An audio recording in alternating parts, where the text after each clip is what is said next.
नमस्कार, MVDVच्या बातमीपत्रात आपलं स्वागत। नजर टाकूया आजच्या ठळक घडामोडीवर।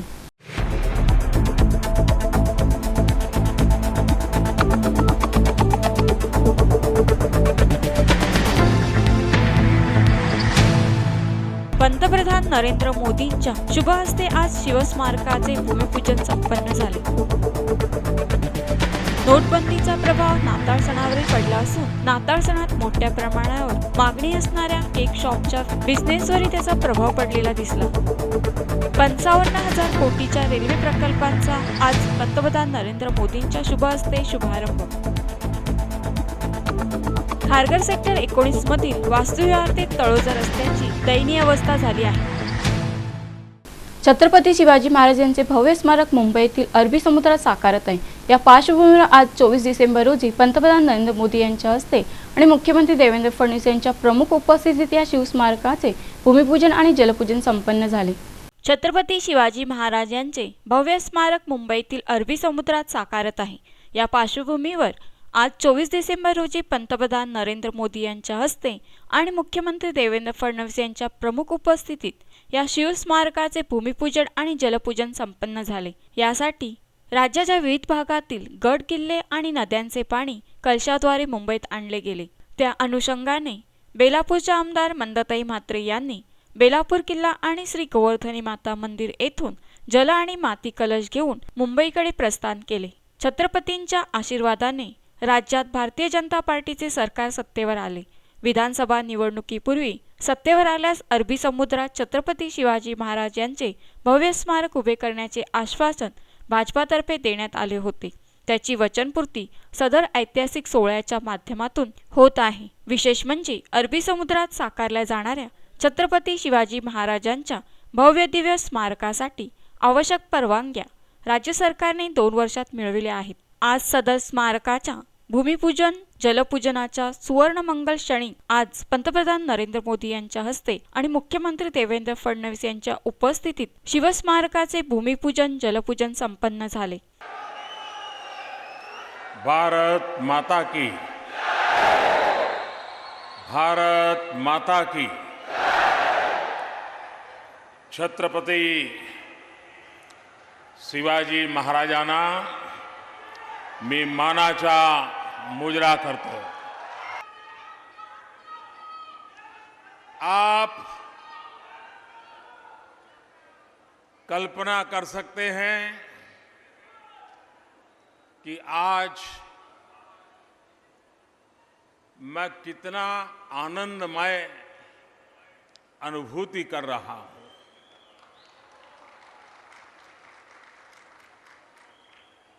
जब भारतीय जनता पार्टी ने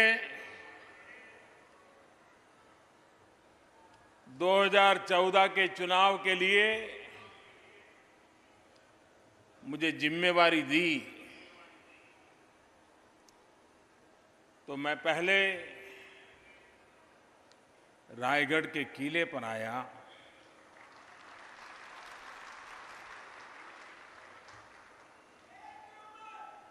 छत्रपति जी की समाधि उसके सामने बैठ करके ये वीर पराक्रमी महापुरुष जिन्होंने सुशासन और प्रशासन हिंदुस्तान के इतिहास में एक नवीन अध्याय लिखा था और अपने योग्यता और क्षमता के आधार पर किया था और संकटों के बीच किया था, संघर्षमय जीवन के रहते हुए किया था। शायद इतिहास में, विश्व के इतिहास में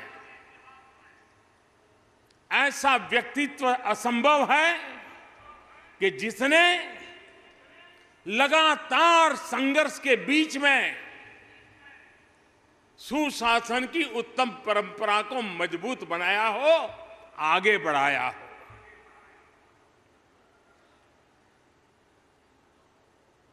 इतिहासकारों की नजरों से, रंग कर्मियों की नजरों से जब भी हम छत्रपति शिवाजी महाराज को देखते हैं तो घोड़ा हो, घोड़े पर शिवाजी महाराज हो, हाथ में तलवार हो, और उसके कारण हमारे मन में भी एक ही छवि बनी हुई है। छत्रपति शिवाजी महाराज का व्यक्तित्व बहुआयामी था। अगर हम भगवान रामचंद्र जी का मूल्यांकन सिर्फ रावण वध से करें, अगर हम श्री कृष्ण का मूल्यांकन सिर्फ कंस को पराजित किया उस प्रकार से करें, अगर महात्मा गांधी का मूल्यांकन सिर्फ अंग्रेजों को निकाला यहां तक करें, तो शायद हम इन महापुरुषों का पूर्ण रूप देखने में असफल हुए, ये हमें स्वीकार करना होगा। प्रभु रामचंद्र जी, रावण का वध उनके जीवन के अनेक पहलुओं में एक पहलू था, लेकिन बाकी इतने पहलू थे जो आज भी भारतीय जीवन को प्रभावित करते हैं, प्रेरित करते हैं। श्री कृष्ण के जीवन में भी सिर्फ कंस ही एक घटना नहीं थी। युद्ध के मैदान में गीता का संदेश, कोई कल्पना कर सकता है कि यह देश कैसी मिट्टी है कि जिस मिट्टी में ऐसे लोग जन्म लेते हैं कि जो युद्ध के मैदान में भी हजारों साल प्रेरणा देने वाले चिंतन की धारा को गीता के रूप में प्रस्तुत करते हैं।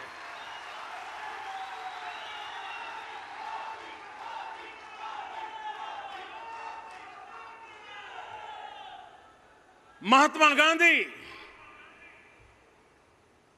आजादी के लिए लड़ते रहे, अंग्रेजों को निकालने के लिए जूझते रहे, लेकिन साथ साथ महात्मा गांधी ने समाज में बुराइयों के खिलाफ जो लड़ाई लड़ी, हर व्यक्ति के अंदर चेतना भरने का प्रयास किया, आत्मसम्मान जगाने का प्रयास किया, हम उसे कभी भी कम नहीं आंक सकते। उसी प्रकार से छत्रपति शिवाजी महाराज यानी घोड़ा, तलवार, युद्ध, लड़ाई, विजय यहां तक सीमित नहीं है। वे पराक्रमी थे, वीर थे, पुरुषार्थी थे, हम सबकी प्रेरणा है। लेकिन साथ साथ आप कल्पना तो कीजिए, जैसे राम जी ने छोटे छोटे लोगों की सेना बनाई, वानर सेना बनाई और बड़ा ही लड़ाई जीत ली। कितना बड़ा संगठन का कौशल्य था। छत्रपति शिवाजी महाराज ने भी छोटे छोटे किसान, मावड़े, उनको साथ लिया, उनको प्रशिक्षित किया और युद्ध के लिए तैयार किया।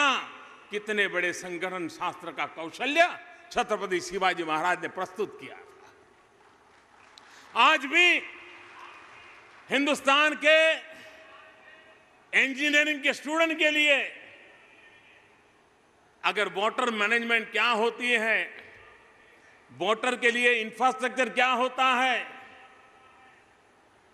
पानी के बिना तरसते हुए इलाकों को पानी कैसे पहुंचाया जा सकता है, अगर उसका उत्तम से उत्तम ज्ञान प्राप्त करना है, जो छत्रपति शिवाजी महाराज ने पानी के लिए जो पूरी व्यवस्थाएं खड़ी की थी, वो आज भी किसी को भी प्रेरणा दे सकती है। मुद्रा नीति, छत्रपति शिवाजी महाराज के सामने प्रस्ताव था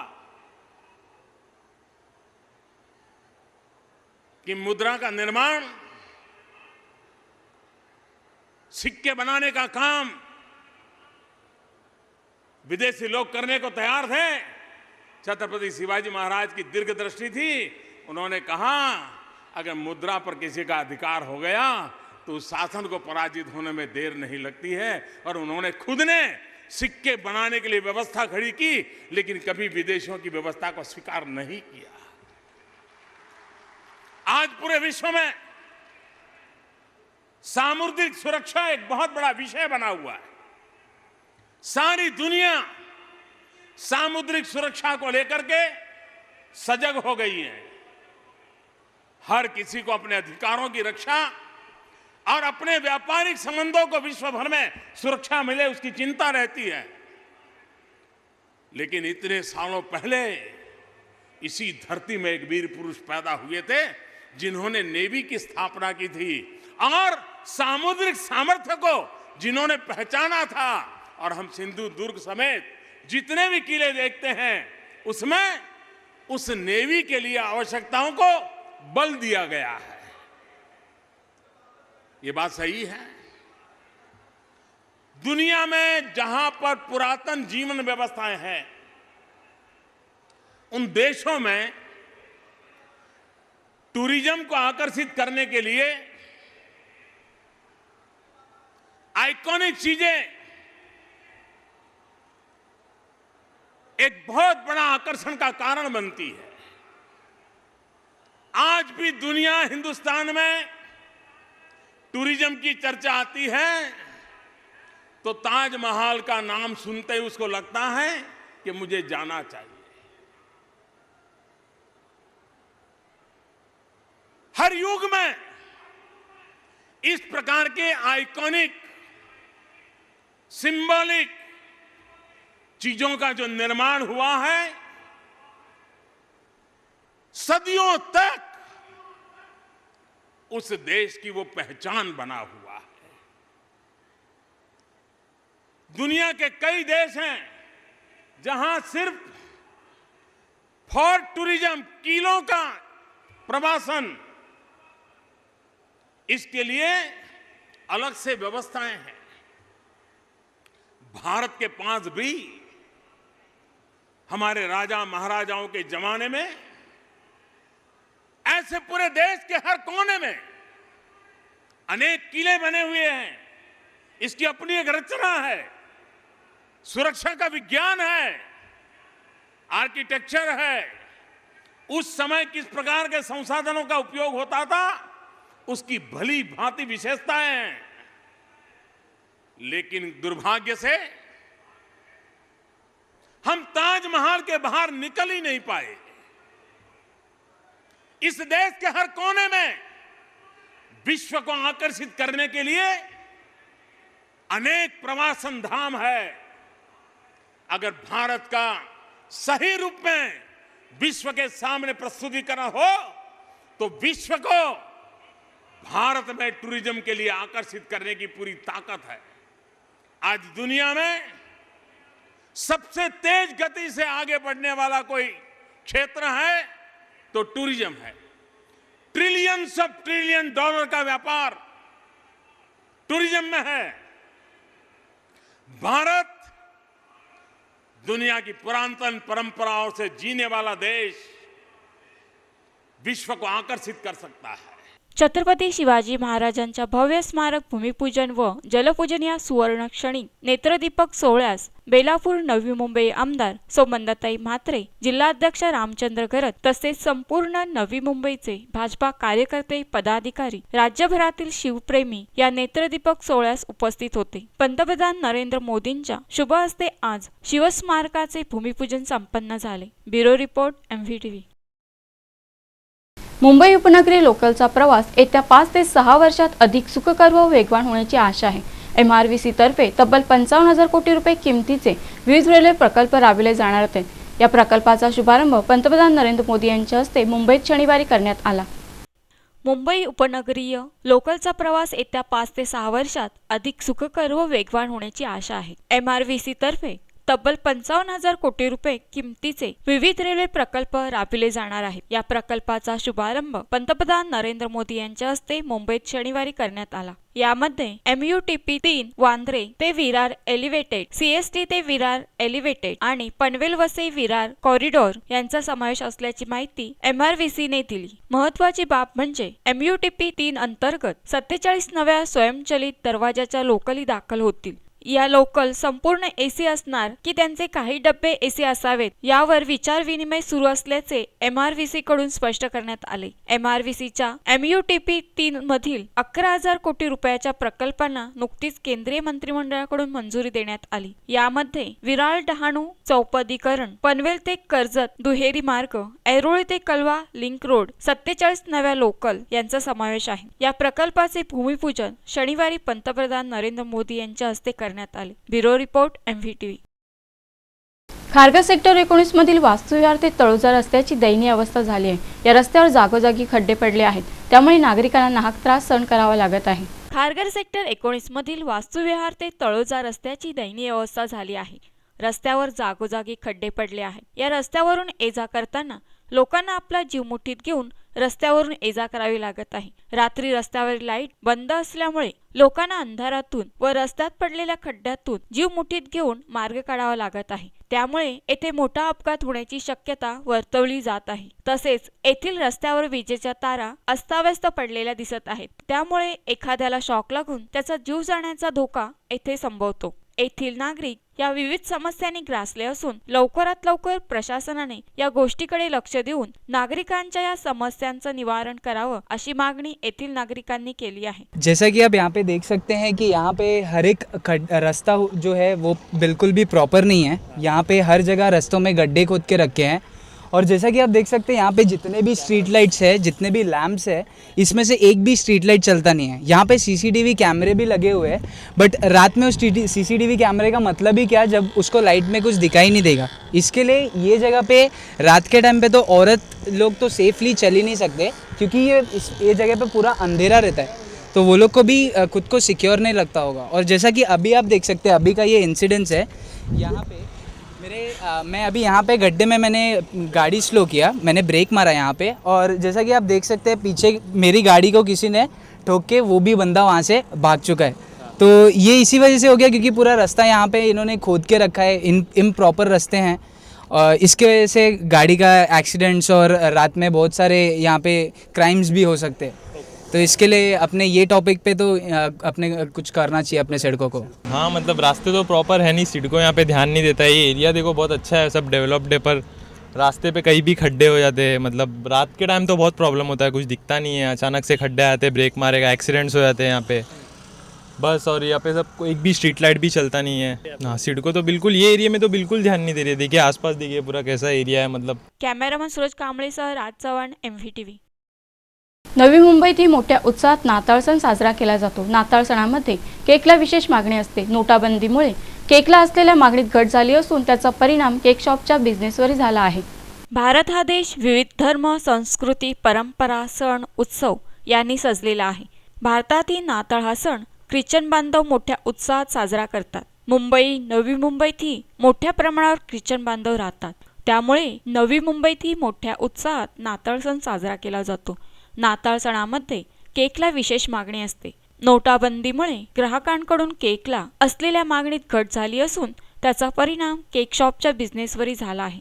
या संदर्भात केक विक्रेत्याने MVTVला आपली प्रतिक्रिया दिली आहे। नोटबंदी झाल्यामुळं लोकांचं थोडंसं उत्साह जे आहे क्रिसमसमध्ये ते कमी झालेलं आहे। पैशाची अवघड, बँकामध्ये आतापर्यंत पूर्ण पैसे भेटत नाही त्यांना, मग घरच्या पण खर्च काढायचा आहे त्यांना आणि क्रिसमस पण मनवायची, त्याच्यामध्ये त्यांना थोडीशी अवघड येत आहे।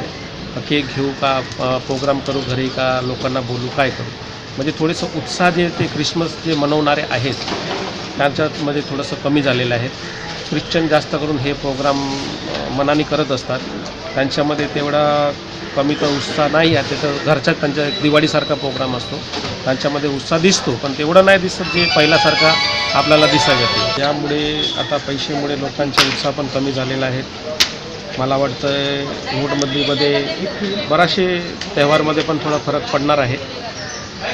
हे जास्त करून प्रोग्राम ख्रिश्चन लोक मनवतात, म्हणजे त्यांच्यामध्ये पण थोडासा उत्साह कमी दिसतो पैशामुळे, आणि बाकीचे तर असं जे एन्जॉय म्हणून करतात त्यांच्यामध्ये तर काय आहेच नाही। पैशामुळे ते काय खरेदी करत पण नाही तर पहिला आमचं कमीत कमी 50-60 हजाराचे केक पण विकत होते, आता आम्ही 10 हजारचे आणले तरी पण तेवढं सेल आतापर्यंत झालेला नाही आहे। नोटाबंदीचा परिणाम नाताळ सणावरही पाहायला मिळाला। राज चव्हाण, MVTV। नोटाबंदीमुळे नव्या चलनात असलेली कमतरता भरून काढण्यासाठी नाशिकच्या प्रेसमध्ये 500च्या नोटांची तिप्पट वेगाने छपाई सुरू आहे. नव्या चलनात असलेली कमतरता भरून काढण्यासाठी नाशिकच्या प्रेसमध्ये 500च्या नोटांची तिप्पट वेगाने छपाई सुरू आहे. जिथे नोव्हेंबर महिन्यात 35 लाख नोटा छापल्या जात होत्या, तेथे रोज 1 कोटी नोटा छापल्या जात आहेत, अशी माहिती प्रेसमधून मिळाली आहे. प्रेसमध्ये रोज 1 कोटी 90 लाख नोटा छापल्या जात आहेत. यामधील 1 कोटी फक्त 500च्या नोटा आहेत, अशीही सूत्रांकडून माहिती मिळाली आहे. Bureau report MVTV. नाताळ हा मुख्यत्वे 25 डिसेंबरला ख्रिश्चन देवता येशू ख्रिस्त यांच्या जन्मदिवसानिमित्त साजरा केला जाणारा ख्रिश्चन सण आहे. या दिवशी चर्चमध्ये विशेष प्रार्थना सभा आयोजित केल्या जातात. नाताळ हा मुख्यत्वे 25 डिसेंबरला ख्रिश्चन देवता येशू ख्रिस्त यांच्या जन्मदिवसानिमित्त साजरा केला जाणारा ख्रिश्चन सण आहे. काही ठिकाणी नाताळ 25 डिसेंबर ऐवजी 6, 7 किंवा 19 जानेवारीला साजरा केला जातो. ख्रिश्चन श्रद्धेनुसार नाताळ हा सण 12 दिवसांच्या ख्रिसमस टाईड नावाच्या पर्वाची सुरुवात करतो. या सणात एकमेकांना विविध भेटवस्तू, शुभेच्छा पत्रे देऊन परस्परांचे अभिनंदन करण्यात येते. या काळात आपापल्या घरांना रोषणाई करून सजवले जाते. ख्रिसमस वृक्ष सजावट हा या सणाचा एक अविभाज्य घटक आहे. याच दिवशी रात्री सांता क्लॉज लहान मुलांसाठी भेटवस्तू वाटतो असे मानले जाते. आपल्याकडे ज्याप्रमाणे दिवाळी सण साजरा केला जातो, त्याप्रमाणे पाश्चिमात्य देशात ख्रिश्चन लोक नाताळ सण साजरा करतात. या दरम्यान बागेत, चर्चमध्ये एकत्र येऊन मेणबत्त्या लावून ख्रिसमस गीत म्हटले जाते. 24-25 डिसेंबरची रात्र ही या सणातील महत्त्वाची असते, कारण त्या दिवशी येशू ख्रिस्तांचा जन्म होतो. या दिवशी चर्चमध्ये विशेष प्रार्थना सभा आयोजित केल्या जातात. Bureau report MVTV. आजच्या बातमीपत्रात इतकंच. नमस्कार.